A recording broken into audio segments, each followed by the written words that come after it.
Every empire that ever collapsed had a warning sign buried in its financial records that the people never saw coming. Rome didn't fall from barbarian swords. It fell when its currency was quietly debased, coin by coin, while citizens kept spending as if nothing had changed. The same mechanism, the same silence, the same slow bleed. Right now, somewhere in a ledger you'll never read, the same hand is moving.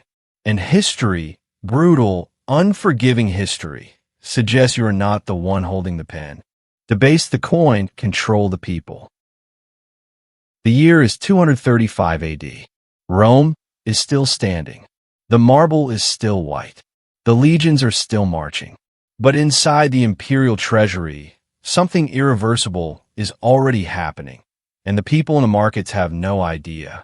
The emperor's mint workers are shaving silver from every denarius coin before it leaves the vault. Not enough to notice. Not enough to refuse. Just enough to matter. The silver content that once stood at 90% is quietly, systematically being gutted. Within decades, it will hit 5%. The history books call this monetary policy. What it actually was a transfer of wealth so elegant, so invisible, that the population funded their own impoverishment one transaction at a time. Here is what they never tell you in school.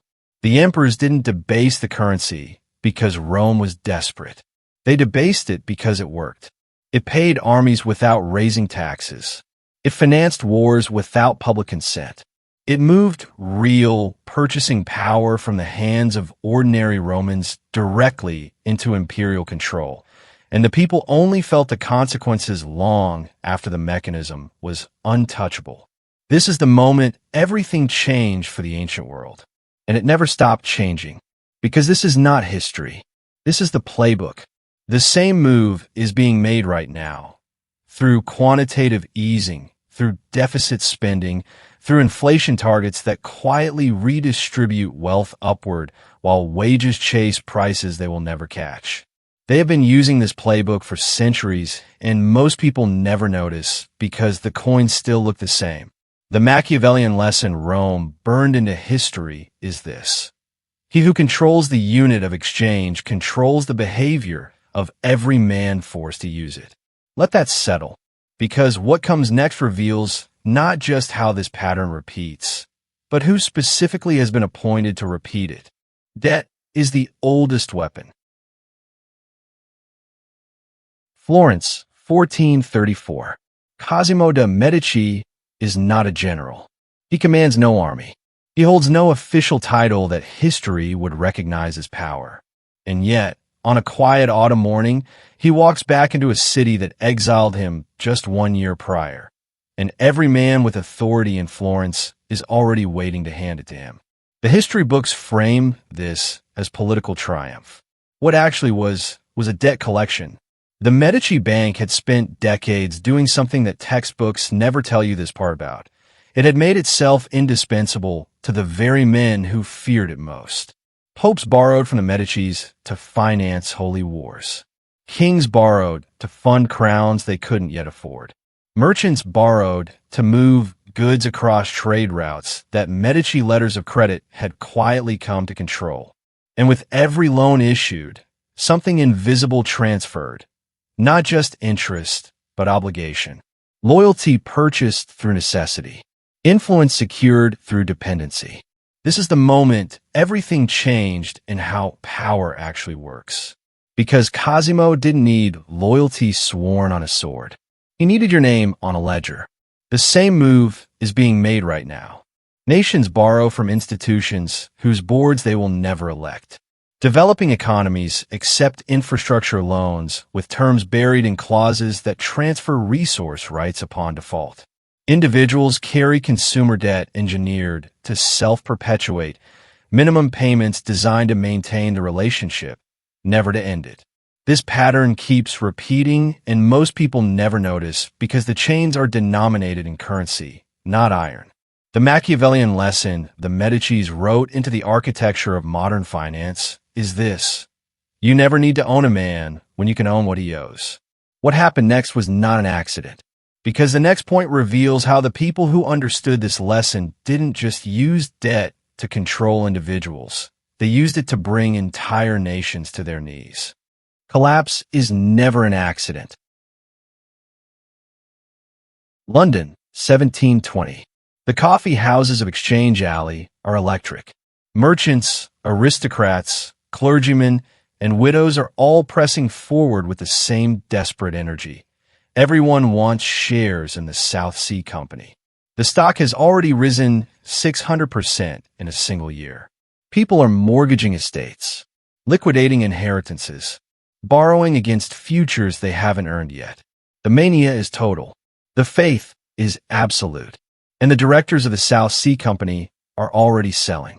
History books never tell you this part. The collapse wasn't the failure of the scheme.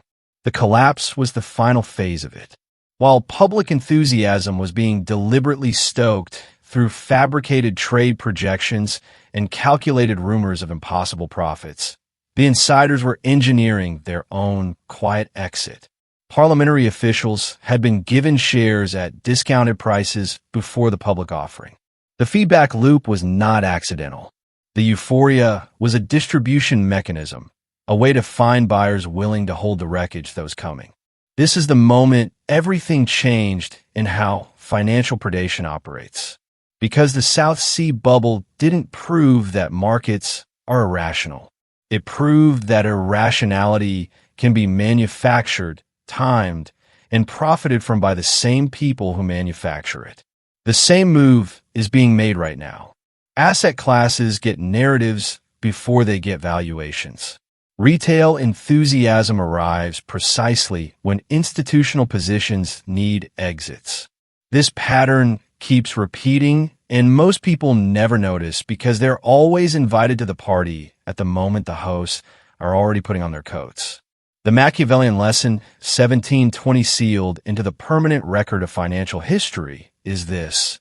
In every engineered collapse, there's always a door that opens inward for some and only outward for everyone else.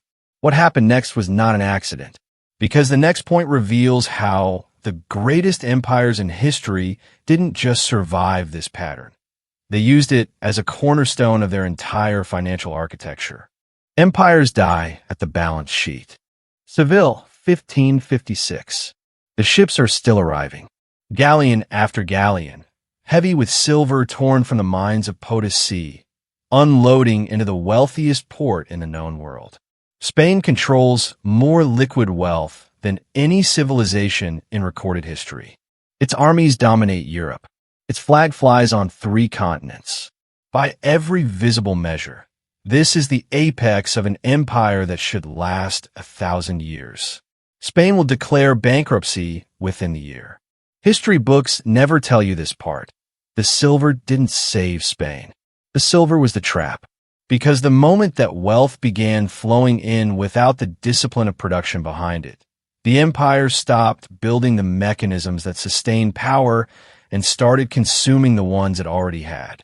Military campaigns expanded faster than revenue could support them. The court inflated. The bureaucracy calcified.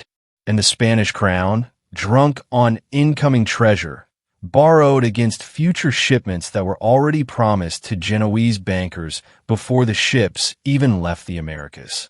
This is the moment everything changed in the biography of Imperial Spain. Because abundance without architecture is not wealth. It is a countdown. The same move is being made right now. Economies that run on resource extraction without institutional investment hollow themselves from the inside. Corporations that return capital to shareholders while defunding infrastructure report beautiful earnings until the morning they don't. This pattern keeps repeating, and most people never notice because the balance sheet always looks strongest in the final act before the reckoning. The Machiavellian lesson Spain wrote in silver and bankruptcy across 4 sovereign defaults is this. It is never the absence of wealth that destroys an empire. It is the absence of the discipline to convert wealth into something that compounds. What happened next was not an accident, because the next point reveals the final and most ruthless truth, that some of the men who watched Spain collapse were already designing the system that would replace it. The pattern is now complete. For civilizations, for collapses, for different centuries, one identical fingerprint. The coin was debased while the people kept spending. The debt was issued until the borrower became yawned. The collapse was engineered while the architects were already exiting. The abundance was consumed until the empire mistook its last meal for a feast. This is not a history lesson. History books never tell you this part. These are not cautionary tales left behind by the dead. They are operating instructions still in use by the living. The same playbook, the same sequence, the same result for everyone who never learned to read it. The Medici Code has always been this. Power does not announce itself. It invoices you. If this pattern is already running, the only question left is which side of the ledger your name is on. Subscribe because the next Decoded chapter may be the one that changes your answer.